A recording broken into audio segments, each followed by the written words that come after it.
Hello বন্ধুরা, কেমন আছো তোমরা সবাই? আশা করছি খুব ভালো আছো। আমিও মোটামুটি ভালোই আছি, তো খুব ভালো নেই। তো চলো আজকে তোমাদের জন্য নিয়ে চলে এলাম একটা মাছের রেসিপি। তো দেখতেই পেলে নিয়ে নিয়েছি কাতলা মাছ। কাতলা মাছটা খুব ভালো করে নুন হলুদ মাখিয়ে রেখেছি, ধুয়ে নিয়েছি। তারপর ওখানে কেটে রেখেছি হচ্ছে আলু, পেঁপে আর বিনস। তো কেটে নিয়ে ওইদিকে কড়াইতে তেল বসিয়ে মাছগুলো নিয়ে নিয়েছি। মাছগুলো এবার খুব ভালো করে এপিট ওপিট করে ভেজে নেব। তো দেখো মাছগুলো ভাজা হয়ে গেছে। মাছগুলো ভাজার ওই তেলেই আমি দিয়ে দিলাম হচ্ছে কালো জিরে।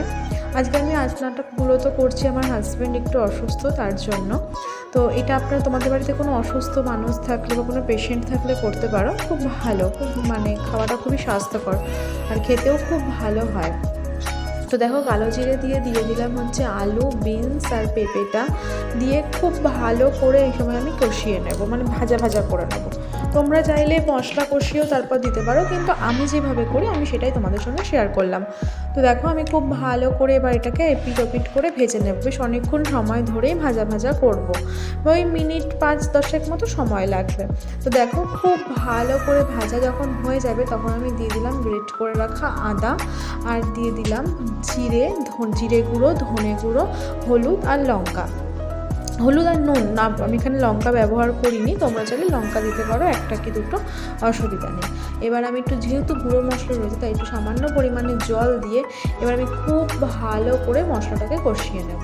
দেখতেই পাচ্ছ অনেকক্ষণ সময় নিয়ে আমি কষাবো, যতক্ষণ না ভালোভাবে মশলাটা কষানো হচ্ছে, সাইড দিয়ে তেল ছেড়ে যাচ্ছে। ওই মিনিট 10 মতো সময় নিয়ে আমি খুব ভালো করে কষাবো। দেখো মিনিট 10 কষানোর পর এই যে মশলা দিয়ে খুব ভালো করে তেল ছেড়ে গেছে। তো এরকম ভালো করে তেল ছেড়ে দেওয়ার পর আমি এবার অ্যাড করে দেবো হচ্ছে গরম জল। তোমরাও চাইবে গরম জল দেওয়ার, গরম জল দিলে না ঝোলের টেস্টটা খুব ভালো হয়। তো এবার দিয়ে দিলাম পরিমাণ মতো গরম জল। এটা কোনো মাখা মাখা হবে না, এটা পুরোপুরি ঝোল হবে। তো যেমন যতটা পরিমাণে ঝোল রাখবে ঠিক ততটা পরিমাণেই জল দেবে। আমি একটু অল্প পরিমাণেই প্রথমে হয়েছিল, তারপর মনে হলো যে আরেকটু জল দিলে ভালো হয়। তারপর আমি আরেকটু জল দিয়ে কিছুক্ষণ ওয়েট করলেই দেখবে, মিনিট 2 মতো ওয়েট করলে, যেহেতু গরম জল দেওয়া তাই দেখবে ফুট হয়ে আসবে। ফুটে গেলেই তোমরা এবার ঢাকা দিয়ে দেবে আলু আর পেঁপেটা সিদ্ধ হওয়ার জন্য। মিনিট 5 পর মিনিট 5 মিনিট লাগবে, যেহেতু খুব ভালো করে ভাজা আছে। মিনিট 5 পর ঢাকনা সরিয়ে একবার চেক করে নেবে যে আলুগুলো পেঁপেগুলো সিদ্ধ হয়েছে কিনা। দেখো আমি চেক করে নিলাম, আলুগুলো পেঁপেগুলো খুব ভালো করে সিদ্ধ হয়ে গেছে। এবার আমি ওই ভেজে রাখা মাছগুলোকে দিয়ে দেবো। মাছগুলোকে দিয়ে খুব বেশিক্ষণ ফোটানোর দরকার নেই। আর হ্যাঁ, যখন তোমরা ঢাকনাটা দেবে ঝোলটা ফোটার সময় অবশ্যই গ্যাসটা সিম করে দেবে।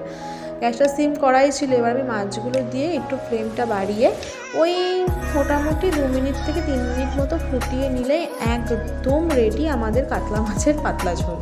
তো দেখতেই পাচ্ছ মাছগুলোকে দিয়ে একটু ফ্লেমটা বাড়িয়ে নিয়েছি, বাড়িয়ে ওই মিনিট 3 মতো ফোটালেই একদম রেডি আমাদের কাতলা মাছের ঝোল। তো দাঁড়াও, এই যে দেখো আমি এবার ফোটানো হয়ে গেছে মোটামুটি। এবার আমি গ্যাসটা বন্ধ করে দিয়ে ঢাকনা চাপা দিয়ে ওই 2 থেকে 3 সেকেন্ডের জন্য রেস্টে রেখে দেবো। রাখার পর নামিয়ে নিয়ে তোমাদেরকে দেখাচ্ছি। এই দেখো রাখার পর হচ্ছে এই পুরোপুরি ফুল অ্যান্ড ফাইনাল লুক। আমি এখানে লঙ্কা ব্যবহার করিনি, যেহেতু বললাম আমাদের বাড়িতে আমার হাজব্যান্ড একটু অসুস্থ, কিন্তু তোমরা একটু লঙ্কা ব্যবহার করলে আরও খেতে ভালো হবে। মোটামুটি খেতে খুবই ভালো হয়েছিল, আর ভালো হওয়ার থেকেও এটা খুবই স্বাস্থ্যকর। তো চলো আজকের ভিডিও এই পর্যন্তই।